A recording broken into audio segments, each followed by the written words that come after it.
समर्पण भाव आना चाहिए, उसके माध्यम से ही प्राप्त कर सकेंगे। एक बहुत बड़ी पानी की टंकी है जिसमें 500 लीटर पानी है और उस छोटे से एक छोटी टंकी में पानी लाना है तो उस छोटी टंकी से उस बड़ी टंकी के बीच में एक पाइप लगाना ही पड़ेगा।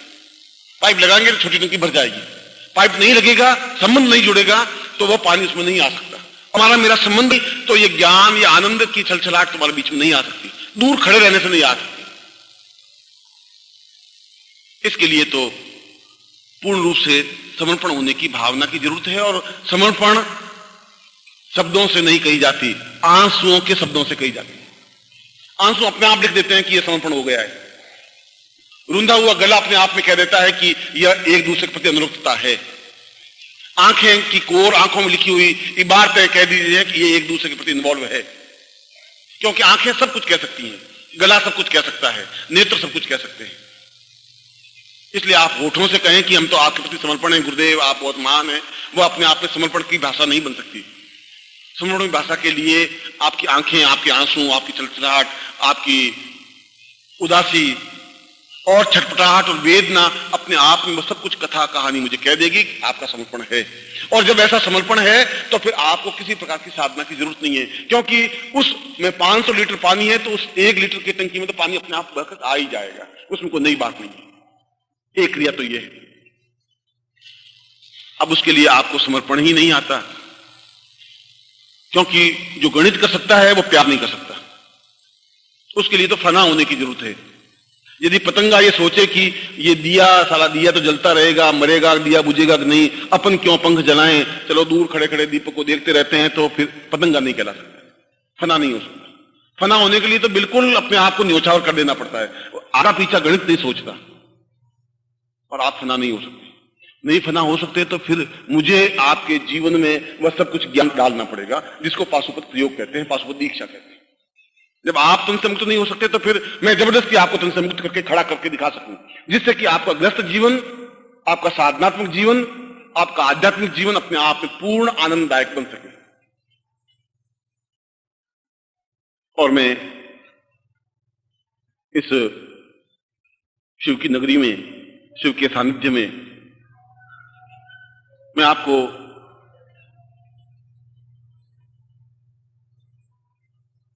वैसी ही दीक्षा अवश्य दूंगा, निश्चित रूप से दूंगा।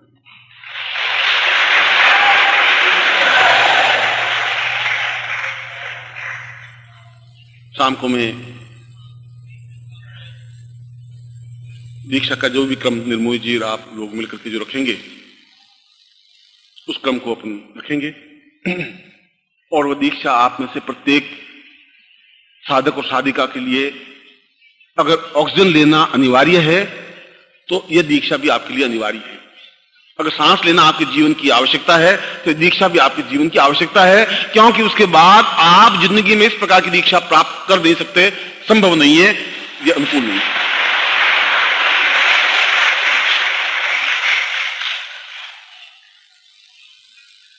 और ये दीक्षा का विधान या तो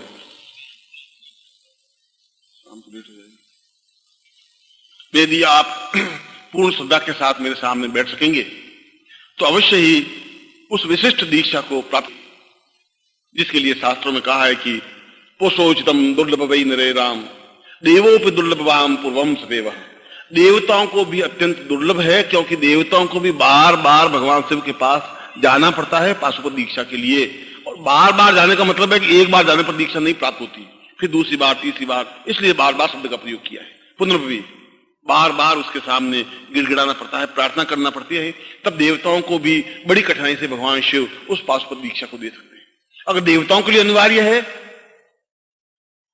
तो हमारे लिए तो आवश्यक है।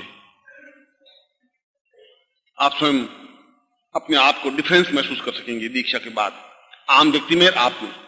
आप खुद आंख बंद करके अपने सूक्ष्म रूप को इस ब्रह्मांड में कहीं भी विचरण करके देख सकेंगे। आप खुद अनुभव कर सकेंगे कि दीक्षा की कितनी तीव्रता आपके जीवन में है और उसका कितना आनंद है। वह मैं शाम को अपने प्रवचन के बाद दूंगा। मैं आपको हृदय से आशीर्वाद दूंगा।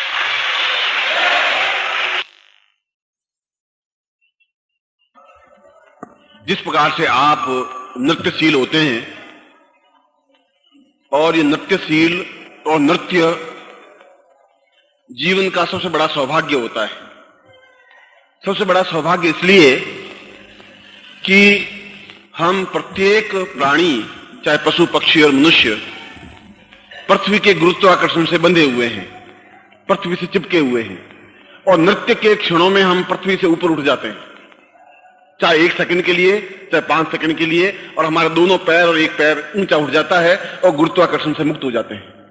और जब गुरुत्वाकर्षण से मुक्त हो जाते हैं तो भवबंधन से भी मुक्त हो जाते हैं। और यह परंपरा कृष्ण के रासलीला से प्रारंभ हुई।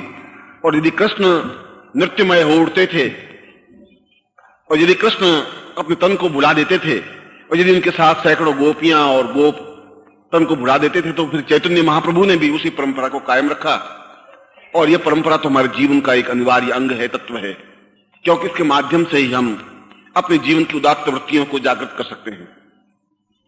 वो इस प्रकार से कीर्तन करते समय इस बात की चिंता करता है कि मेरे पास बैठा हुआ मुझे क्या कहेगा और क्या सोचेगा कि मैं इस प्रकार से नृत्य कर रहा हूं, और घर की पत्नी और पुत्र क्या सोचेंगे, समाज क्या सोचेगा, तो कीर्तन नहीं कर सकता। यदि ऐसा सोचते तो फिर रासलीला नहीं होती। यदि ऐसा सोचते फिर चैतन्य महाप्रभु इस भारतवर्ष में विख्यात नहीं होते। और ऐसा सोचने वाला व्यक्ति सामान्य मनुष्य बनकर के रह जाता है। नृत्य तो हमारे जीवन की पूर्णता है।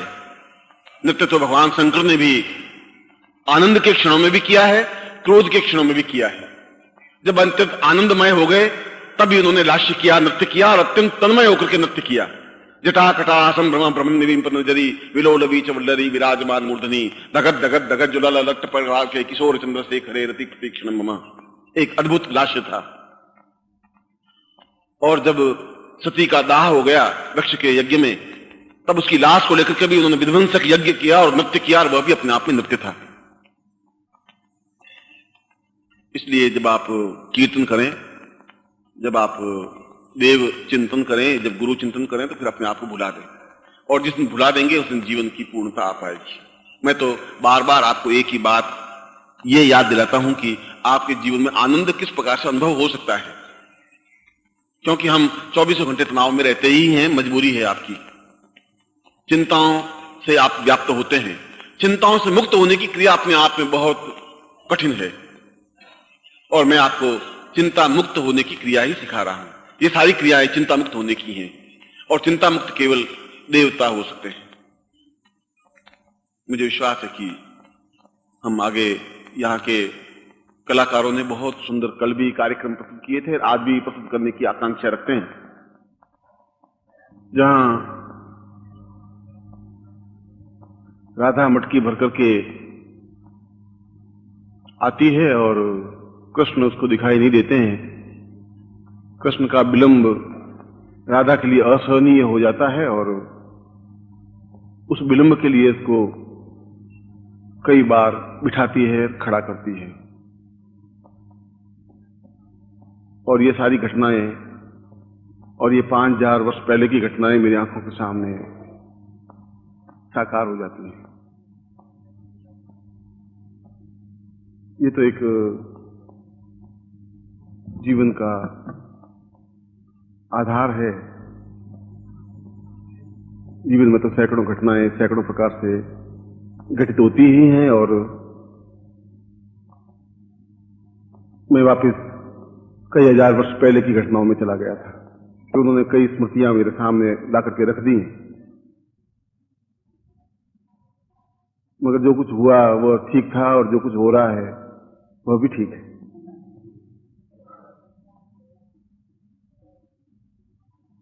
अब मैं आपको वापिस इस प्रेममय संसार से साधनामय संसार में ला रहा हूं। यह तो एक प्रेम में न ऊंचा होता है, न कोई नीचा होता है, और कभी किसी को उठक बैठक करनी पड़ती है, और कभी किसी को नीचे बैठना पड़ता है। यह तो रिंझाने की प्रक्रिया है।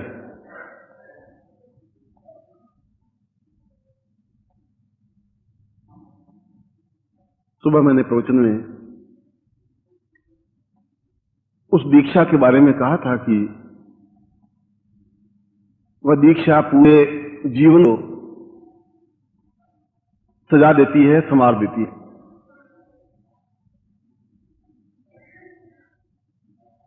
और जिसका जीवन जागृत होता है, चैतन्य होता है, जिसके जीवन में प्राण चेतना होती है और जिसका प्राण संवेदनशील होता है, उसके सामने वह कहीं भी जाए इस प्रकार घटनाएं, इस प्रकार के दृश्य और इस प्रकार की सुखद स्मृतियां बनी। जंगल में जाए तो वहां पर भी उसको एक असीम आनंद का अनुभव होता है, और वह चाहे वाराणसी में जाए और चाहे जोधपुर में जाए और चाहे दिल्ली, जो प्रत्येक क्षण जिसके सामने विविध प्रकार के नृत्य और दृश्य घटित होते ही रहते हैं, ऐसी स्थिति प्राण चेतना की वजह से ही आती है। और ऐसी प्राण चेतना, ऐसी जागृत अवस्था, ऐसी चैतन्यावस्था आपके जीवन में व्याप्त हो, इसीलिए मैं उस दीक्षा के विधान को आपके सामने रख रहा हूं। क्योंकि ये दीक्षा देने की प्रक्रिया है, ये दीक्षा साधना की प्रक्रिया नहीं। इसके लिए मंत्र जाप करने की जरूरत नहीं है। यह तो एक प्रवाह है, एक तरफ से दूसरी तरफ देने का, और वह प्रवाह चाहे साधना का हो, वह चाहे प्रवाह सिद्धियों का हो, और वह चाहे प्रेम का प्रवाह हो, वह तो अपने आप में सब कुछ न्योछावर कर देने की प्रक्रिया है। और जो बाकी बचा करके रखता है, वह जीवन में आनंद की तृप्ति और अनुभव नहीं कर सकता। फिर आप अभी मेरे उन दृश्यों और घटनाओं के साक्षी भूत नहीं बन सकते, जबकि जीवन के विविध रूप सामने साकार उपस्थित होते हैं। कभी वह प्रेममय रूप में उपस्थित होता है, कभी विराट रूप में उपस्थित होता है, और वे सभी रूप अपने आप में पूर्णत्व प्राप्त हैं। एक रूप आज आपने देखा है इस धरती पर, दूसरा कल रविवार को 9-10 बजे देख लेंगे, और दोनों ही रूपों को सामने सामंजस्य करना आपके लिए तो बड़ा कठिन सा हो जाएगा, मगर वे भी जीवन की स्मृतियां हैं, और आप मेरे सामने बैठे हैं, यह भी एक जीवन की स्मृति है जो आने वाले समय में मुझे याद रहेगी, जैसे कि वो स्मृतियां मुझे याद थी। अब मैं आपको पाशुपत दीक्षा प्रयाग कर रहा हूं, और कल एक क्रम आपको मैंने दिया था पाशुपत दीक्षा का, पाशुपत क्रिया का। एक, आप सुबह यज्ञ में आहुतियां देकर के उस पाशुपत नाम में पूर्ति यज्ञ संपन्न किया है। बहुत थोड़ी सी अवधि में आप उस क्रम को प्राप्त कर सकेंगे जो अपने आप में अद्वितीय है। क्योंकि मैंने कहा कि आप केवल उन बिंबों को ही देखते हैं, उन को देख सकते हैं जो आपके जन्म से लगा करके आज तक घटित हुए। आज से पहले के बिंबों आप नहीं देख सकते, मगर इस साधना के माध्यम से ऐसा संभव है। यदि आपको दीक्षा लेनी है तो फिर आप बिल्कुल शुद्ध ब्राह्मण को लेकर के मेरे सामने बैठे, या सर्दी इतनी नहीं है, इतनी इस प्रकार से बीमार पड़ने की क्रिया नहीं है, बिल्कुल शुद्ध सात्विक ब्राह्मण को लेकर के आप मेरे सामने उपस्थित हो और मैं आपको दीक्षा प्रदान करूं। वास्तव में आपको देख करके मुझे बड़ा सुखद अनुभूति और तृप्ति से अनुभव होती है। आपको देख करके मैं स्वयं अपनी लिमिट से, अपनी सीमाओं से बाहर निकलने की कोशिश कर लेता हूं, फिर अपने आप को बहुत रोकने की कोशिश करता हूं। मैं मालूम या तो आप में कुछ आकर्षण ज्यादा है कि मैं खिंच जाता हूं, या कुछ आपके पास वशीकरण मंत्र ज्यादा है, कुछ समझ में नहीं आता है, मगर है कुछ ऐसा जरूर जो मैं बार बार आपसे खींच करके खड़ा हो जाता हूं। मेरे जीवन की अलग अलग लोगों की अलग अलग इच्छाएं हैं। किसी की इच्छा करोड़पति बनने की होगी, किसी की इच्छा कुछ होगी। मेरी इच्छा है कि मैं कभी आपको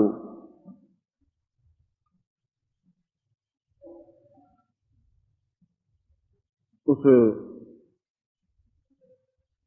राधा और कृष्ण के मूल स्वरूप को सामने चित्रित करके दिखाऊं, और कभी इच्छा होती है कि उस विराट स्वरूप को आपके सामने प्रत्यक्ष करके दिखाऊं, मगर फिर मैं रुक जाता हूं कि शायद अभी क्षण नहीं आया है। मगर इस दीक्षा के बाद में शायद ऐसा क्षण आ जाए और इसके आसपास शायद ऐसे दृश्य आप दिखाई दे जाएं।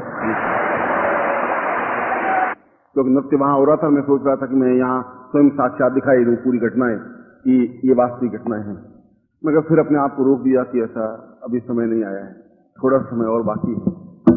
और खैर, ये तो अपनी इच्छाएं हैं, प्रभु इच्छा पूरी करेगा तो अवश्य करेगा, और मेरी इच्छा कभी न्यून अधूरी रही नहीं। जो चाहा जीवन में वो मिला, और नहीं मिला तो प्राप्त कर लिया। इसलिए यह दीक्षा देने के पीछे एक हेतु है, कारण है, चिंतन है। और मुझे विश्वास है कि बहुत जल्दी 21 अप्रैल के आसपास आप लोगों से इतनी तीव्रता और इतनी गति के साथ वापस मिलना हो सकेगा और आप बहुत कुछ कर सकेंगे, गारंटी के साथ प्राप्त कर सकेंगे। पूर्ण शुद्धता के साथ, प्रामाणिकता के साथ मेरे सामने बैठे हैं और शायद मेरी दृष्टि आप तक पहुंच रही है और आप भी मुझे देख रहे होंगे। हम सबसे पहले भगवान गणपति को स्मरण करें, जिससे कि विविध उपद्रवों और विघ्नों का नाश हो और हम शुद्ध सात्विक भाव से उस दीक्षा विधान को प्राप्त कर सकें, जो दीक्षा और जो विधान हमारे पूरे जीवन का आधारभूत तत्व है। जिस दीक्षा को प्राप्त करने के लिए आपको केवल 200 और 500 किलोमीटर चलना पड़ा है, उस दीक्षा विधान को प्राप्त करने के लिए मुझे 10,000 किलोमीटर चलना पड़ा था और 3 साल तक उस गुरु की लंगोट धोनी पड़ी थी, जिसके माध्यम से मुझे दीक्षा प्राप्त हो सकी। इसलिए कई बार मैं उन सन्यासी शिष्यों की अपेक्षा भी आपके भाग्य को ज्यादा श्रेष्ठ मानता हूं कि विधाता ने आपके भाग्य को सोने की कलम से लिखा है।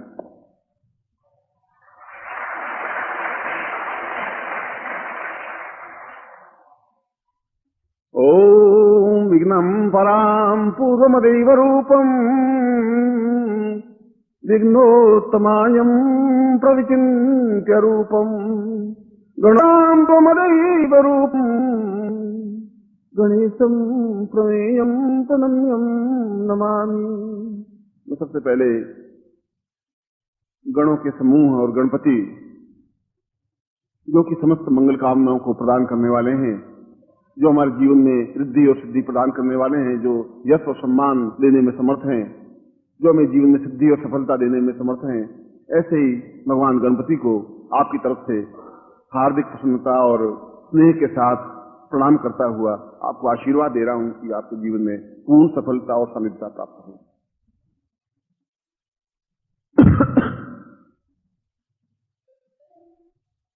जैसा कल आपने अकंप भाव से उस मंत्र को प्राप्त किया था, वैसे आप अकंप भाव से मेरे सामने बैठे, क्योंकि ये क्षण आपके जीवन के अत्यंत मूल्यवान क्षण है, एक अर्थवत्ता लिए हुए क्षण है, जीवन के सार्थक क्षण है, जिन क्षणों को आप बहुत कुछ प्राप्त करने के आकांक्षी हैं और बहुत कुछ प्राप्त हो सकता है, शिष्यों को भी, शिष्याओं को भी, पुरुषों को भी, साधिकाओं को भी।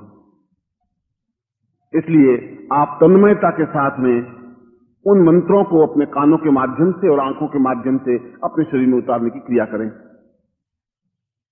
सबसे पहले हम ओम की ध्वनि के साथ अपने अंदर के प्राणों को बाह्य जगत से संपर्क स्थापित करेंगे और पूर्ण क्षमता के साथ जितनी आपकी दूरी जा सके तब तक ओम की ध्वनि करें। हरि ओम।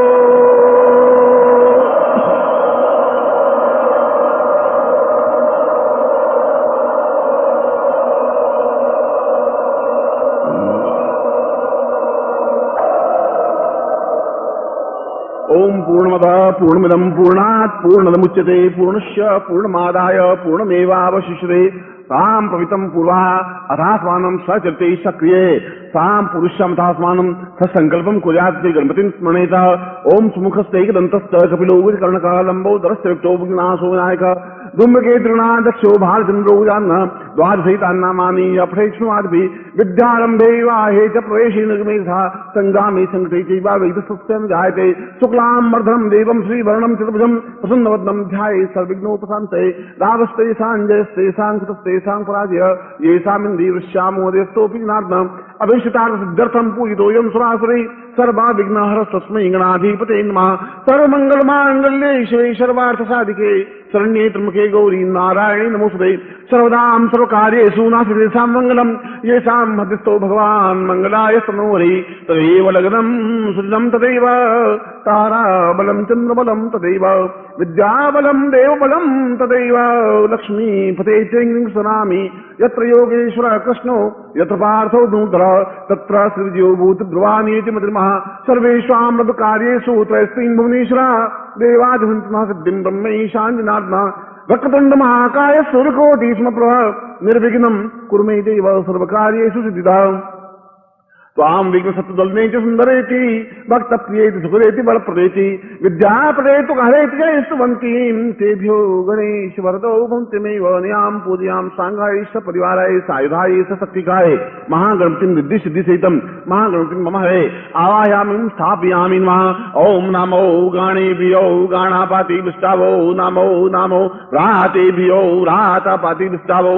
नमो नमो गुस्सेभ्यो गुस्सापति विष्टवो नमो नमो विरूपेभ्यो विश्वरूपेभ्यष्टवो नमः महागणपति नमः श्रीमन्महागणाधिपति नमः लक्ष्मीनारायणाभ्यां नमः उमामहेश्वराभ्यां नमः श्रुतिपुरन्दराभ्यां नमः मातापितृचरणकमलेभ्यो नमः इष्टदेवताभ्यो नमः कुलदेवताभ्यो नमः ग्रामदेवताभ्यो नमः स्थानदेवताभ्यो नमः वासुदेवताभ्यो नमः वाणी हिरण्यगर्भाभ्यां नमः त्रिपुरन्दराभ्यां नमः सर्वेभ्यो देवेभ्यो नमः सर्वेभ्यो ब्राह्मणेभ्यो नमो नमः तत्रादु महापुरुषामधास्मानं संकल्पं कुर्यातः आत्मादितम् ओम विष्णु विष्णु विष्णु भारतवर्षे वर्षखंडे जम्बूद्वीपे शालिवांसा के बुद्धावतारसंवत्सरे सम्मतनेको सम्मतः द्व्याशंस फाल्गुन मासे सुवे कृष्णपक्षया स्तुतिचायां मंदवासे अप्ताप लक्ष्मी भक्तम प्रदक्षिणा त्रिकाल संहारणं सकल मनस्कामना सिद्धर्थं लोके वासे भयराजद्वारे सर्वत्र यशर्यलाभादि प्रगंधभारस्य सपुत्रस्य सबान्धस्य अखिल कुटुंब सहितस्य सबसो समस्त भय व्याधि जरा पीड़ा मृत्यु परिहार द्वारा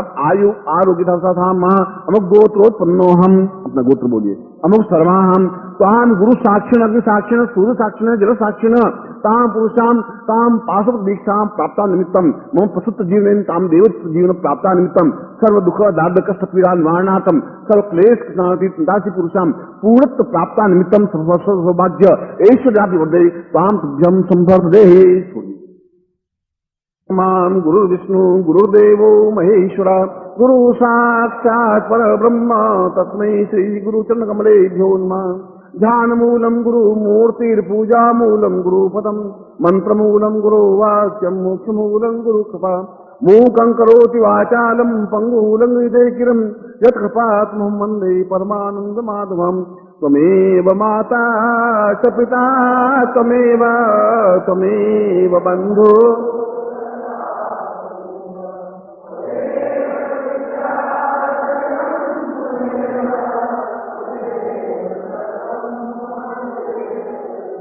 और इसके साथ ही मैं सिद्धाश्रम पंचक का स्मरण करके सिद्धाश्रम के उन समस्त योगियों ऋषियों और गुरुदेव को आह्वान करता हूं कि जिससे कि वे सूक्ष्म रूप में उपस्थित होकर के और हमें आशीर्वाद दें कि हम सब समस्त गृहस्थ शिष्य और शिष्याएं उस पाशुपत दीक्षा को उनके आशीर्वाद के माध्यम से प्राप्त कर सकें जिससे कि हमारा जीवन सभी दृष्टियों से अनुकूल हो।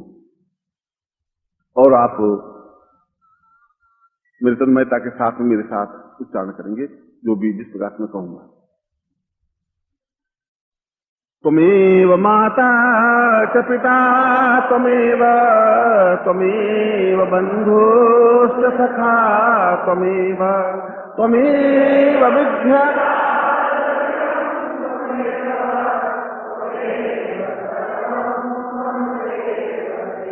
सिद्धाश्रमोऽयं परिपूर्ण रूपं सिद्धोर्मुनिर्वै गणरूप नित्यं नित्यम् अनित्यं विनित्यं विचिन्त्यं सदा देवरूपं प्रणम्यं नमामि त्वमेव माता च पिता त्वमेव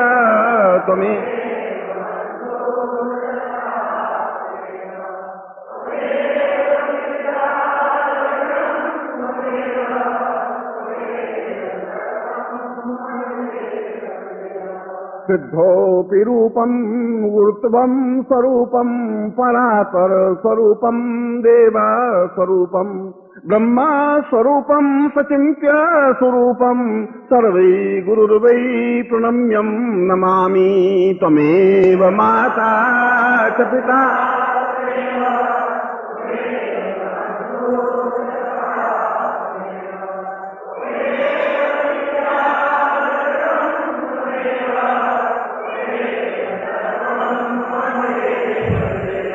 न जानामि मंत्रम न तंत्रम न योगम न ध्यानम न पूजा न दैवम न नित्यम न जानामि कीर्तम न पूर्वम सदेहम भजामि त्वमेवं प्रणम्यं त्वमेवं त्वमेव माता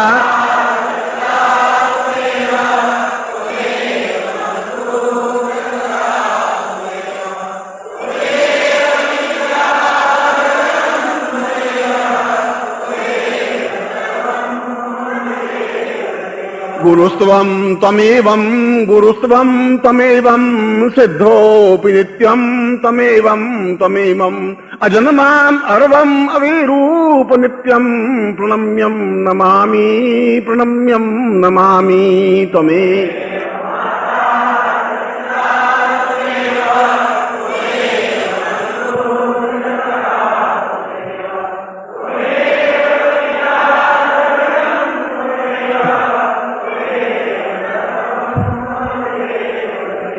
आवाहयामि आवाहयामि आशीर्वदन्तं पूर्वं सदैवं सिद्धोर्गुरुर्वै मां रूप नित्यं प्रणम्यं प्रणम्यं सदाहं प्रणम्यं त्वमेव माता च पिता त्वमेव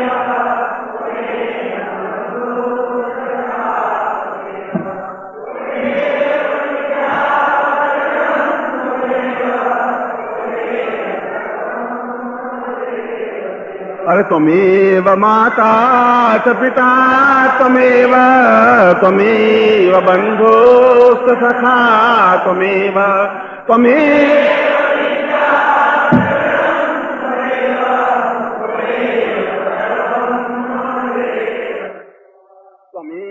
माता च पिता त्वमेव त्वमेव बन्धुश्च सखा त्वमेव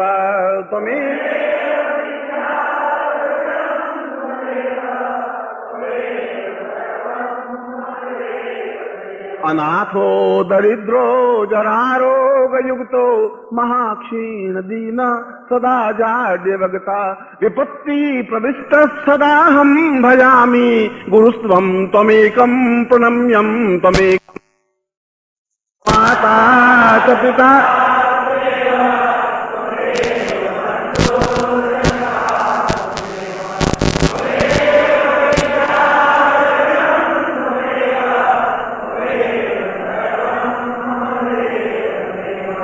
त्वं प्राणरूपं त्वं देहरूपं त्वं चिन्त्यरूपं त्वं साक्षरूपं त्वं पूर्णरूपं पूर्णं त्वमेवं गुरुत्वं भजामि गुरुत्वं प्रणमामि त्वमेव